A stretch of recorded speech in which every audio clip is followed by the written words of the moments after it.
Aloha and welcome to A Word with Ward. I'm Representative Gene Ward and I'm going to have a few words with a special guest, Emogene Yoshimura. This is a program that from time to time brings in people from the community, the Hawaii Kai to Kalama Valley community, and has them feature what they're doing, how they've been doing it, and what are some of the things that people don't know about it, which in our interview we might be able to bring up. So Emogene Yoshimura, welcome to the program. It's a pleasure. I should say Dr. Yoshimura.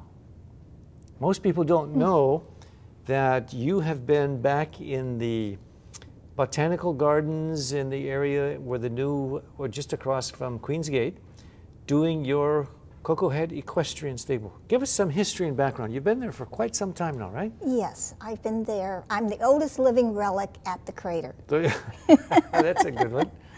I still remember the stables when it first opened back in the early 60s. It was about 1961, and everything was brand new. You could smell the paint, the stalls were all brand new, and the arena up top had shavings about 3 foot deep. So if you ever fell off your horse, you just bounced. Real soft landing, I can Very imagine. soft landing. From 61, now you had been operating it since then, or you knew it since then? I knew it since then, but I've been operating it since 1990. Okay. This is our 20th anniversary. Let's say that's still 20 years ago. Congratulations. Yes, thank you. 20 years of running a horse stable. Now, if you knew it in the 60s, did you know George Santos? I know this has nothing to do with the interview on the horses, but George Santos, the pig farmer, who started the Hawaiian Renaissance, who began the whole protest against Bishop Estate.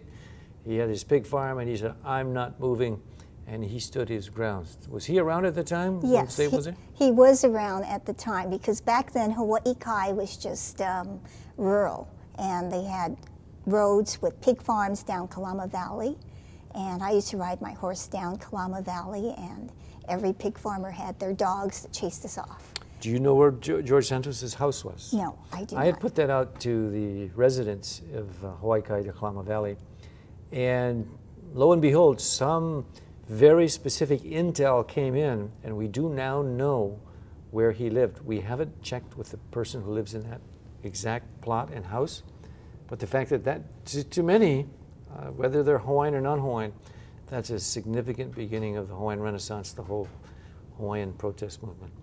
And being that you are so familiar with that, tell us how the horse stables began then in 1990. Well, what did you do in 1990, and for 20 years, how's the equestrian business been?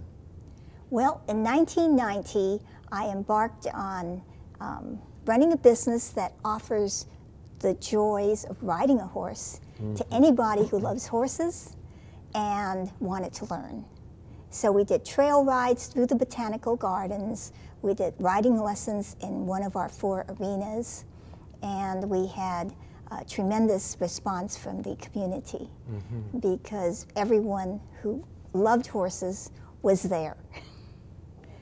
And we also want to do a lot of community service, so I started a program with Special Olympics.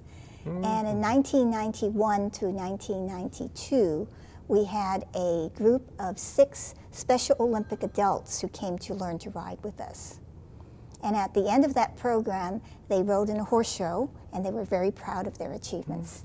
So it was very gratifying. In the Special Olympics, is there a horse competition, or was this just the parade? This was just a horse show we made for them at the end of their so you created the special, that's... We created the program, and the adults were very responsive to the horses because at the beginning of the program, a lot of them couldn't understand directions. Like we'd say, walk the horse to letter A, and they couldn't do that. At the end of the program, they could ride independently, so it was very gratifying. Emogene, does that have anything to do with your background, having a Ph.D. in developmental psychology from the University of Hawaii, Manoa? Absolutely. Tell us about that. The reason I became a veterinarian is because I am absolutely convinced that animals are good for people. They help us heal, they improve the quality of our lives, and they just are all around good. And horses in particular have the ability to help people in many different ways. Autistic children who have trouble communicating with people like you and me can communicate with a horse. How would they do that differently than in human to human? Well, I think the reason is that animals and horses are very non-judgmental. They don't really care what you look like or what the color of your skin is or how old you are or how young you are. And they treat you all alike, you know. And I think that's very gratifying. Horses love unconditionally. If you, staying with this subject of autism, and my brother's son is autistic, in working part-time in the Humane Society, there was sort of an affinity of working with animals, maybe because they're not judgmental, but is there anything in the animal kingdom, from horses down to the smaller ones, that work better with autistic kids? Or they say that horses have a very uncanny ability of breaking through the barrier of communication with autistic children, not only because of their size and their demeanor, which is very gentle. Most horses are very gentle, but also the fact that in riding a horse, you're moved, physically moved. You can move in places that you've never been, and this is very important for people with disabilities that keep them from communicating fully with others. So do you have a therapeutic side of your horse stables? Yes, we do. Tell us about that. We have, well, we do it on demand only, but if someone comes to us and say, well, I have a child who is in a wheelchair, but he loves horses, he wants to learn to ride, we go ahead and teach them how to ride. I brought some pictures, and I think I'd like to share them with you. I'd love to see that. I think Michelle took pictures of that. Well, maybe in fact, there's some B-roll that they're running Right. now on the screen, that some of those younger kids who are having basically fun at the same time it's therapeutic and allowing them to develop and to grow. Now, when you studied your developmental psychology, did you have this in mind, or was it the horse stable happened to be? Well, it all came together at once, and it wasn't pre-planned.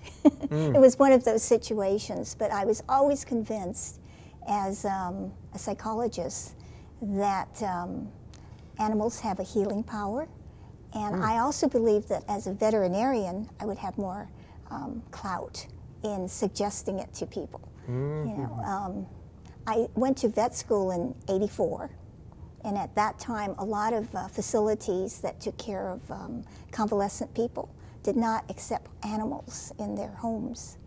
I see. And I was convinced that if you could have an animal in a nursing home, it would really make a difference. And today, almost all nursing homes have animals that either visit or are resident. Do you bring your horses to any of the nursing homes, or that's where they have resident dogs and cats and things like that? Not yet, but we had a pony, a Shetland pony, that would have made a perfect therapy pony, because we used her for community work with the libraries. And for National Library Week, we visited the Hawaii Library, the Ainahaina Library, the Waimanalo Library with my little pony. She went inside, and all the children could pet her, and we would answer questions about horse care. And as I was complaining to the producer, we wanted to see the horse when Emogene comes in, that we would see your horse, but they said, well, there's no studio that would accommodate your horse here at the Capitol. My pony would have been accommodated because she would go anywhere. Like a big But dog? I don't think the Capitol would allow her, but The carpets. if they did, you know, she would come in.